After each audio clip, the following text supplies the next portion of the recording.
నమస్తే, నేను మీ రాజేష్ వైద్య. ఈరోజు గట్ హెల్త్ గురించి మాట్లాడుకుందాం. ముందుగా గట్ హెల్త్ గురించి మనం ఎందుకు తెలుసుకోవాలి అన్నది మనం చూద్దాం. గట్ హెల్త్ అని అంటే కేవలం మనం జీర్ణ వ్యవస్థకు సంబంధించి, అంటే మనం తినడము, ఈ యొక్క మోషన్స్ పోవడం ఇంతవరకే కాదండి. గట్ హెల్త్ అనేది కంప్లీట్ మన బాడీ పైన కంట్రోల్ అనేది తీసుకుంటుంది. ఇప్పుడు మన బ్రెయిన్, మన బాడీ లోపల ఉన్నటువంటి మూమెంట్స్ మొత్తాన్ని కూడా మన బ్రెయిన్ చూసుకుంటుంది.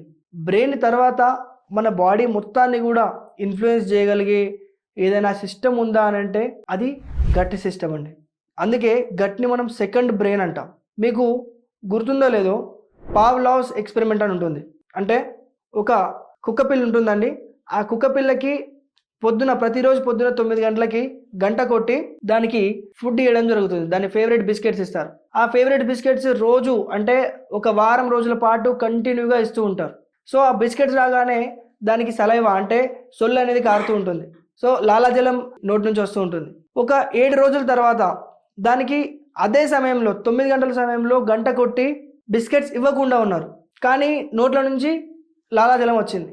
ఎందుకు అనంటే అదే సమయంలో ప్రతిరోజు దానికి ఆ టేస్టీ బిస్కెట్స్ ఇవ్వడం వల్ల ఆ యొక్క బ్రెయిన్ అనేది, గట్ టు బ్రెయిన్ అనేది కనెక్ట్ అయిపోయిందండి. అంటే మన కడుపులో ఉన్నటువంటి స్రావాలు, ఎంజైమ్స్ ఏవైతే ఉన్నాయో ఇవి డైరెక్ట్గా మన గట్కి కనెక్ట్ అయి ఉంటాయి. సో మనము తినేది ఏదైనా కూడా బ్రెయిన్కి డైరెక్ట్గా కనెక్ట్ అవుతుంది అని చెప్పడానికి ఇది ఒక అద్భుతమైన ఎగ్జాంపుల్. గట్ హెల్త్ ఇంపార్టెన్స్ ఏంటో తెలుసుకోవడానికి ఇంకొక చిన్న ఎగ్జాంపుల్ చెప్తాను, చూడండి. రీసెంట్గా ఒక పరిశోధన జరిగింది. కొంతమంది ఆయుర్వేద సైంటిస్టులు అండి 2 ఎలుకల్ని తీసుకున్నారు. 2 ఎలుకలకి కూడా లోపల నిమోనియా కాజ్ చేసేటటువంటి బ్యాక్టీరియాని తీసుకున్నారు. సో ఈ బ్యాక్టీరియా తీసుకున్న తర్వాత 2 ఎలుకల లోపల కూడా ఈ బ్యాక్టీరియాని ఎక్కించారండి. ఈ బ్యాక్టీరియా ఎక్కించిన తర్వాత 2కి కూడా నిమోనియా వచ్చేసింది. నిమోనియాకి 2 కూడా టెస్టెడ్ పాజిటివ్.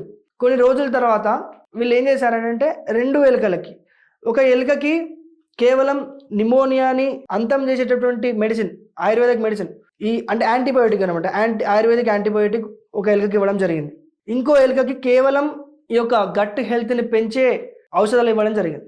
గట్ హెల్త్ పెంచే ఔషధాలు అంటే అగ్నిని పెంచే ఔషధాలు. ఈ అగ్ని అని అంటే లోపల ఉన్నటువంటి ఎంజైమ్స్, లోపల ఉన్నటువంటి స్రావాలు ఏవైతే ఉన్నాయో అవన్నీ ఇంకా హెల్తీగా, ఇంకా తీవ్రంగా పెరిగిపోయేలాగా వాటికి ఈ మెడిసిన్ ఇచ్చారు. సో ప్రతిరోజు గమనిస్తుంటే ఏం జరిగిందంటే, ఏదైతే యాంటీబయోటిక్ ఇచ్చిన ఎలుక ఉందో దాని లోపల డిసీజ్ ఇంకో ఎలుక కంపేర్ చేసుకుంటే చాలా తక్కువ మోతాదులో, తక్కువ లెవెల్లో ఈ యొక్క డిసీజ్ అనేది తగ్గుతుంది. అదే అగ్ని పెంచడానికి ఇచ్చిన మెడిసిన్ ఇచ్చిన ఎలుకను చూసుకుంటే దాని లోపల రోగ నిరోధక శక్తి ఇంకా పెరిగి ఫాస్ట్గా రికవర్ అవుతుంది. సో ఇక్కడ కేవలం గట్ కోసం ఇచ్చిన మెడిసిన్, ఇక్కడ కేవలం యాంటీబయోటిక్. సో మీకు అర్థం కావాలి గట్ హెల్త్ అనేది ఎంత ఇంపార్టెంట్. సో ఈ మన గట్లో ఉన్నటువంటి ఫ్లోరా, అంటే మనకు మంచి చేసేటువంటి బ్యాక్టీరియా ఏదైతుందో అది మనకు చాలా ఇంపార్టెంట్.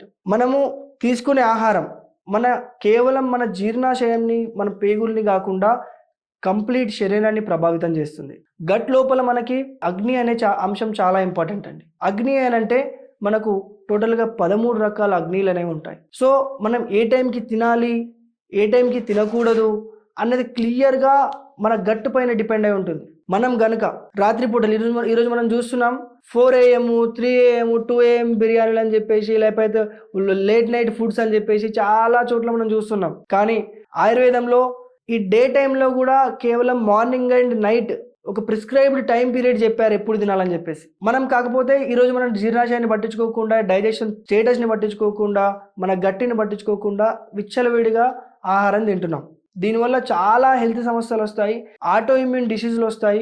మన జన్యు మార్పిడి కూడా చేసేటటువంటి శక్తి మనం తినే ఆహారం లోపల ఉంటుంది. మనం తినే ఆహారం అనేది 2 రకాలుగా విభజించబడుతుందండి. ఒకటి సార భాగం, ఇంకొకటి కిట్ట భాగం.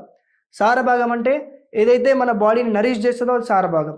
కిట్ట భాగం అంటే ఏదైతే వేస్ట్ మెటీరియల్ ఉంటుందో దాని కిట్ట భాగం అంటాం. ఈ సార భాగం అంటే మన ఆహారం ఫస్ట్ మన నోటిలో నుంచి కడుపులోకి వెళ్ళిన తర్వాత సాధారణంగా నోటి నుంచే మన జీర్ణ ప్రక్రియ అనేది మొదలవుతుంది. మన కడుపులోకి వెళ్ళిన తర్వాత ఈ ఆహారం అనేది కుక్ అవ్వడం స్టార్ట్ అవుతుంది. ఈ కుక్ అవ్వడం స్టార్ట్ అయిపోయిన తర్వాత మనం ఎటువంటి ఆహారం తింటున్నాము అన్న దానిపైన మన అగ్ని కూడా ప్రభావితం అవుతుంది. ఇన్ కేస్ మనం అగ్నిని చంపేసేటటువంటి ఆహారం తీసుకున్నామంటే అనుకోండి, అంటే ఏ విధమైనటువంటి ఆహారం, పిజ్జాలు, బర్గర్లు, cheese material, fatty foods, packaged foods ఇవన్నీ ఏం చేస్తాయంటే మన కడుపులో ఉన్నటువంటి అగ్నిని చంపేటటువంటి ప్రయత్నం చేస్తాయి. సో అగ్ని ఎప్పుడైతే బాగుంటుందో అప్పుడు మన గట్ బాగుంటుంది. అగ్ని ఎప్పుడైతే లో అయిపోతుందో మందాగ్నిగా మారుతుందో అప్పుడు మన గట్ ప్రాబ్లమ్స్ స్టార్ట్ అవుతాయి.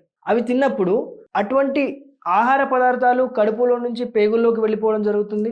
ఆ పేగుల్లో నుంచి అదే చెడు ఆహారం మనకి మైక్రో ఫార్ములాగా మారి కంప్లీట్గా బ్రేక్ డౌన్ అయిపోయి మన పేగులో నుంచి మొత్తం బాడీ కూడా సర్క్యులేట్ కావడం జరుగుతుంది. సో మనం ఏం తింటున్నామో మన బాడీలో అదే సర్క్యులేట్ అవుతుందండి. సాధారణంగా మనకు తెలుస్తుంది మనం ఏం తింటున్నాము, మనం చెడు ఆహారం తింటున్నామా మంచి ఆహారం తింటున్నామా మనకు తెలుస్తుంది. కానీ ఎటువంటి ఆహారం తింటున్నాం అనేది పట్టించుకోకుండా మనము విచ్చలవిడిగా మనం గనక ఆహార పదార్థాలు తీసుకున్నట్టయితే గట్టిని ఇబ్బంది పెట్టినట్టయితే చాలా విపరీతమైనటువంటి సమస్యలు ఆరోగ్య సమస్యలు ఎదుర్కోవాల్సి వస్తుంది. ఒక ఆహారం అనేది జన్యు మార్పిడి కూడా చేసేటటువంటి శక్తి ఉంది అని అంటే మన అదే ఆహారము అదే మంచి ఆహారము మన హెల్త్ బెనిఫిట్ మన యొక్క లైఫ్ స్పాన్ కూడా పెంచడానికి ఉన్న రోగాలను కూడా తగ్గించడానికి ఎంత బాగా ఉపయోగపడుతుందో ఆలోచించండి. సో నేను ఒక ఆయుర్వేదిక్ డాక్టర్గా మీకు సజెస్ట్ చేసేది ఏంటంటే సాధారణంగా ఎవ్రీడే మనం ప్యాకేజ్డ్ ఫుడ్ జంక్ ఫుడ్ బయట పిజ్జాలు బర్గర్లు క్వాలిటీ లేనటువంటి బిర్యానీలు తక్కువకే దొరుకుతుంది కదా అని చెప్పేసి విచ్చలవిడిగా ఆయిల్స్ వివిధ రకాల ఆయిల్స్ యూజ్ చేయడం ఇటువంటి కాకుండా హెల్దీ ఆయిల్స్ అంటే మనము జనరల్గా గానుగ నుంచి పట్టుకున్నటువంటి ఆయిల్ అయితే చాలా మంచిది. లేదు అనుకుంటే ఏవైతే ఆర్గానిక్ లెవెల్లో పండించినవి ఉంటాయో ఆర్గానిక్ లెవెల్ నుంచి వచ్చినటువంటి ఆయిల్స్ ఉంటాయో అవి తీసుకోవడం చాలా బెటర్ అండి. ఎందుకంటే ఆయిల్ అనేది మన ఫుడ్లో చాలా ఇంపార్టెంట్ రోల్ ప్లే చేస్తుంది. ప్రతిరోజు ఖచ్చితంగా మనం వాడుకుంటాం. తక్కువ సాల్ట్తో ఉన్నటువంటి ఫుడ్స్, ఉడికించిన కూరగాయలు, క్యారెట్స్, బీట్రూట్స్ లాంటివి, అదేవిధంగా ఆకుకూరలు, పొద్దున సమయంలో అయితే రాగి జావా, మిల్లెట్స్, బ్రౌన్ రైట్స్, కొర్రలు, సామలు వంటివి తీసుకోవడం చాలా మేలు చేస్తుంది. అదేవిధంగా మధ్యాహ్న భోజనంలో కనుక మీరు చూసుకున్నట్టయితే ఈ మధ్యాహ్న భోజనం అనేది మనకి చాలా ఇంపార్టెంట్ రోల్ ప్లే చేస్తుంది. ఎందుకంటే ఆయుర్వేదంలో మనకి బ్రేక్ఫాస్ట్ అని చెప్పేసి ఒక అంశం అనేది లేదు. కేవలం ఆయుర్వేదంలోనే కాదు ఎక్కడా కూడా లేదు. భావప్రకాశ సంహితలో ఆయుర్వేదంలో భావప్రకాశ సంహిత అని ఉంటుంది. ఈ భావప్రకాశ మహర్షి ఏం చెప్తారనంటే రోజుకి కేవలం 2 సార్లు తినడం అనేది చాలా ఉత్తమం.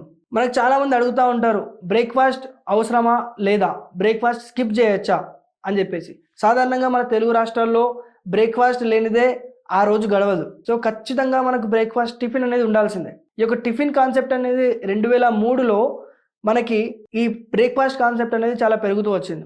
దాని తర్వాత 2014లో ఈ బ్రేక్ఫాస్ట్ కాన్సెప్ట్ అనేది దానికి చాలా ఇంటెన్స్గా దానికి ఇంపార్టెన్స్ ఇచ్చారు. ఇప్పుడు బ్రేక్ఫాస్ట్ లేకపోతే మనము ఈ రోజే లేదు అన్న విధంగా మనం తయారయ్యామండి. సో మనం కనుక నార్త్ స్టేట్స్ చూసుకున్నట్టయితే కొన్ని మహారాష్ట్ర లాంటి స్టేట్స్ చూసుకున్నట్టయితే అక్కడ డయాబెటీస్, షుగర్ బీపీ పేషెంట్స్ చాలా తక్కువ మోతాదులో కనిపిస్తారండి, తక్కువ నెంబర్లో కనిపిస్తారు. ఎందుకు అనంటే అక్కడ ఈ బ్రేక్ఫాస్ట్ రెగ్యులేషన్ అనేది ఎక్కువగా ఉంటుంది. సో ఆయుర్వేదంలో బ్రేక్ఫాస్ట్ అనే అంశం అనేది చెప్పలేదు. కేవలం పొద్దున, అదేవిధంగా సాయంత్రం అనంటే just early dinner, early lunch, ఇది మాత్రమే ఆయుర్వేదంలో చెప్పారండి. సో మనం ఆల్రెడీ చాలామంది అడుగుతారు మన డాక్టర్ గారు మేము ఇప్పటికే బ్రేక్ఫాస్ట్కి అలవాటు పడిపోయి ఉన్నాం, పొద్దున్నే ఇడ్లీ, దోశ, వడ లేదా బోండా ఇలాంటివి లేనిదే మాకు రోజు గడవదు, ఏం చేయాలి అని చెప్పేసి. సో మనం వెంటనే అలవాటు పోగొట్టుకోలేము, కాకపోతే మనం వాటిని రీప్లేస్ చేయగలుగుతాం. ఏ విధంగా రీప్లేస్ చేయగలుగుతాం? ఒక హెల్దీ డైట్ నేను మీకు చెప్తాను. సో సాధారణంగా మనం ప్రస్తుతం బ్రేక్ఫాస్ట్ రెగ్యులర్గా బయట తింటున్నాం లేదా ఇంట్లోనే టిఫిన్ చేసుకొని తింటున్నాం. సో ఈ అలవాటుని మనం మెల్లమెల్లగా ఏ విధంగా రీప్లేస్ చేయొచ్చు అని అంటే మనం సాధారణంగా పొద్దున లేవగానే వెంటనే కొన్ని వేడి నీళ్ళు, గోరువెచ్చని నీళ్ళు, మీకు కనుక మలబద్ధకం ఉన్నట్టయితే వేడి నీళ్ళు తాగండి, లేకపోతే ఈ వేడి నీళ్ళు అనేది అవసరం లేదు. మలబద్ధకం ఉంటే ఈ వేడి నీళ్ళు తాగంగానే 1-2 గ్లాసులు ఖచ్చితంగా తాగగానే ఈ కాన్స్టిపేషన్ అనేది రిలీఫ్ అయిపోతుంది, మోషన్ అనేది ఫ్రీగా అయిపోతుంది. దాని తర్వాత ఎప్పుడైతే మీరు స్నానం చేస్తారో తొందరగా కనుక మీరు స్నానం చేసినట్టయితే రెడీ అయిపోతారు, యోగా చేసుకోవడం అయిపోతుంది అన్నట్టయితే మీరు కనుక యోగా చేస్తున్నట్టయితే దాని తర్వాత వెంటనే ఇంకో గ్లాసు కొన్ని గోరువెచ్చని నీళ్ళు తీసుకొని 1 చెంచా తేనె వేసుకొని అందులో కొన్ని చుక్కలు నిమ్మరసం పిండేసి దాన్ని బాగా కలిపేసి తాగేసిన తర్వాత దీనివల్ల ఏమవుతుందనంటే మనకు పొద్దున ఇప్పుడు ఆల్రెడీ ఇది ఎందుకు చెప్పాను అని అంటే ఆల్రెడీ మనం ఈ బ్రేక్ఫాస్ట్కి అలవాటు పడిపోయి ఉన్నాం. సో ఎప్పుడైతే ఈ నిమ్మ తేనె నీరు తాగుతామో మనకి లోపల ఉన్నటువంటి అగ్ని అనేది కొంచెం చల్లారుతుంది. ఎందుకనంటే ఆల్రెడీ ఈ టైంలో మనము రెగ్యులర్గా బ్రేక్ఫాస్ట్కి అలవాటు పడిపోయి ఉన్నాం కాబట్టి మన స్టమక్ కూడా అడుగుతూ ఉంటుందండి ఫుడ్ కోసం. సో ఒక ఎగ్జాంపుల్ చెప్తారు, మా సార్ ఒక ఎగ్జాంపుల్ చెప్తారు ఏంటంటే, ఈ ఆకలి అనేది భార్యాభర్తల కన్వర్జేషన్ లాంటిది. సో భార్య మాట్లాడేటప్పుడు భర్త ఎప్పుడు కూడా నోరు మూసుకొని ఉండాలి. సో ఏమంటాడంటే, భార్య మాట్లాడినా ఆకలి అరిచినా నువ్వు నోరు మూసుకోవాలి, లేకపోతే నోరు కనుక తెరిస్తే ప్రాబ్లమ్స్ వస్తాయని అంటారు. దీంట్లో మనము బ్రేక్ఫాస్ట్లో ఏం తినాలి, మరి ఈ తేనె నిమ్మ నీరు తీసుకున్న తర్వాత ఏం తినాలి అని అంటే, మీరు అప్పటికే 9:30 సమయం అయి ఉంటుందండి. ఆ టైంకి మీరు ఏం తింటారంటే రాగి Java the best meal, the best food అండి. రాగి జావా మీరు తీసుకోవచ్చు. ఒకవేళ మీకు ఆకలి ఎక్కువ ఉన్నట్టయితే రాగి జావా చిక్కగా చేసుకోవచ్చు. లేదు ఆకలి తక్కువగా ఉంది, పర్వాలేదు కంట్రోల్ చేసుకుంటామంటే ఆ రాగి జావా లిక్విడ్ లాగా చేసుకున్నా పర్వాలేదు. దాంతోపాటు మీరు ఫ్రూట్స్ కూడా తినచ్చు. ఫ్రూట్స్ అదేవిధంగా నానబెట్టిన పెసలు, శనగలు తినచ్చండి. దీని తర్వాత వెంటనే మనకి జస్ట్ బిఫోర్ లంచ్, మనం జనరల్గా లంచ్ ఏ టైంకి చేస్తామంటే 2, 3, 1, 1:30 ఈ టైంకి మనం చేస్తూ ఉంటాం. కానీ 12 కంటే ముందే అంటే 10, 11, 11:30 ఆ సమయంలో ఈ ఎర్లీ లంచ్ మనం చేసేయాలి. ఎర్లీ లంచ్ అని అంటే అదే బ్రేక్ఫాస్ట్ అండ్ లంచ్ కిందికి లెక్క. దాంట్లో మనము వైట్ రైస్ మ్యాక్సిమం అవాయిడ్ చేస్తూ, ముఖ్యంగా షుగర్ సంబంధించిన patients white rice maximum avoid చేస్తూ బ్రౌన్ రైస్, మిల్లెట్స్, కొర్రలు, సామలు లాంటివి తీసుకోవాలండి. అదేవిధంగా బాయిల్డ్ కూరగాయలు ఎక్కువగా తీసుకోవాలి. ఆయిల్ చాలా తక్కువగా వేసి బాయిల్డ్ కూరగాయలు ఎక్కువ తీసుకోవడం వల్ల లాభం ఉంటుంది. ఇది మీ లంచ్లోకి మీరు ఫాలో కావచ్చు. ఆయుర్వేదంలో ఇంకో విషయం ఏం చెప్తారనంటే, మనకి ప్రోటీన్, కార్బోహైడ్రేట్, న్యూట్రియంట్స్ ఇవన్నీ సపరేట్గా ఉండవండి. ఆహారంలో హోల్గా ఉంటాయి. అంటే మనం ఆహారంలో 6 రుచులు కనుక తీసుకున్నట్టయితే, అంటే మనము మధుర, ఆమ్ల, లవణ అంటే తీపి, పులుపు, ఉప్పు, కటు, తిక్త, కషాయ అంటే మనకు చేదు ఉండాలి, కారం కూడా ఉండాలి, వగరు కూడా ఉండాలి. ఈ యొక్క 6 రుచులు మనకు ఎవ్రీ డే మన ప్లేట్లో కనుక ఉన్నట్టయితే ఆ న్యూట్రియంట్స్, కార్బోహైడ్రేట్స్, ఫ్యాట్స్, ప్రోటీన్స్ ఇవన్నీ వచ్చేస్తాయి. సో మనకి సపరేట్గా ఒక ఇటువంటి బ్రేక్ డౌన్ మ్యాటర్ ఏం చెప్పలేదు. అంటే కార్బోహైడ్రేట్, ఫ్యాట్ ఇట్లాంటివి ఏం చెప్పకుండా డైరెక్ట్గా షడ్రుచ భోజనం అని చెప్పారు. దీంట్లో కూడా ఉదరం పూరయ్యర్ అర్థం అన్నైర్భాగం వాయో జలేనచ అంటారండి. అంటే మనం తినేటప్పుడు కేవలం సగం కడుపులో మాత్రమే మనకు అన్నం ఏదైతే ఉందో అది సగం స్టమక్, ఇంకో 1/4 భాగము వాటర్ తోటి నింపాలి, ఇంకో 1/4 భాగము ఎయిర్ కోసం అంటే గాలి కోసము మనం ఖాళీగా ఉంచాలి. సో మనం స్టమక్ ని 4 పార్ట్గా విభజిస్తే దాంట్లో 2 భాగాలు ఆహారం, 1 భాగము నీరు, ఇంకొక భాగము గాలి కోసం ఖాళీగా ఉంచాలని మన మహర్షులు చెప్తారు. సో ఈ విధంగా గట్ హెల్త్ అనేది చాలా ఇంపార్టెంట్ రోల్ ప్లే చేస్తుంది. ఇదే గట్ మనం తీసుకునే ఆహారం మనకు చాలా వ్యాధుల్ని తీసేటటువంటి చాలా డిసీజెస్ని క్యూర్ చేసేటటువంటి పొటెన్సీ, ఎనర్జీ ఆహారం లోపల ఉంది. అదే పొటెన్సీ మనకి లేని రోగాలు తెచ్చే విధంగా కూడా చెడు ఆహారపు అలవాట్లు మనకు చాలా జబ్బులకు, రోగాలకు దారితీస్తాయి. సో ఈ గట్ హెల్త్ ప్రాబ్లం కనుక మీకు ఉన్నట్టయితే, గట్ హెల్త్ ప్రాబ్లం అని అంటే మలబద్ధకం, ముఖ్యంగా వచ్చేది మలబద్ధకం. అదేవిధంగా కడుపులో బ్లోటింగ్ లాంటి సమస్యలు కనుక ఉంటే, అసిడిటీ లాంటి సమస్యలు కనుక ఉంటే, దానికి సంబంధించి డిఫరెంట్ మెడిసిన్స్ ఉంటాయండి. దానికి స్పెసిఫిక్గా దానికి సంబంధించి మెడిసిన్స్, మందులు ఉంటాయి. నేను మాత్రం మీకు ఒకటి చెప్పగలుగుతాను ఏంటి అంటే, ఎప్పుడైతే మీకు గట్ హెల్త్ సమస్య ఉంటుందో, ఎప్పుడైతే జీర్ణ వ్యవస్థలో సమస్య ఉంటుందో, అది అసిడిటీ కావచ్చు, అదేవిధంగా మలబద్ధకమైన కావచ్చు, మజ్జిగ అనేది అన్ని వేళలా మీకు ఉపయోగపడుతుంది. ఆచార్య తక్రం అంటాం. ఈ తక్రం అంటే మజ్జిగ. బటర్ మిల్క్ అనేది మీకు చాలా ఉపయోగపడుతుందండి, దీంట్లో ఎటువంటి డౌట్ లేదు. కాబట్టి మీరు అన్ని వేళలా ఎవ్రీ డే కూడా మజ్జిగ తీసుకోవచ్చు. చలికాలము, వర్షాకాలము, సర్ది అయింది ఇలా జలుబు అయింది అని చెప్పేసి దగ్గుంది, సర్ది ఉంది, జలుబు ఉందని చెప్పేసి మనం అనుకుంటా ఉంటాం.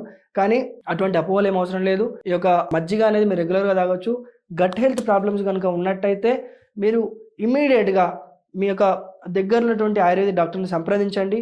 ఎందుకంటే మనకు ప్రజెంట్ మోడర్న్ సిస్టంలో ఉన్నటువంటి మెడిసిన్స్ ఏవైతే ఉన్నాయో అవి చాలా తక్కువ ఎఫెక్టివ్గా, అదేవిధంగా ఎక్కువ సైడ్ ఎఫెక్ట్స్ ఇచ్చే విధంగా మనకు మార్కెట్లో అవైలబుల్గా ఉన్నాయి. కానీ మనకు ఆయుర్వేదంలో అద్భుతమైనటువంటి మెడిసిన్స్ గట్ హెల్త్ కోసం ఉన్నాయి. కాబట్టి మీరు ముందుగా ఆయుర్వేదాన్ని చూస్ చేసుకోండి, మీ గట్ హెల్త్ని కాపాడుకోండి. Thank you.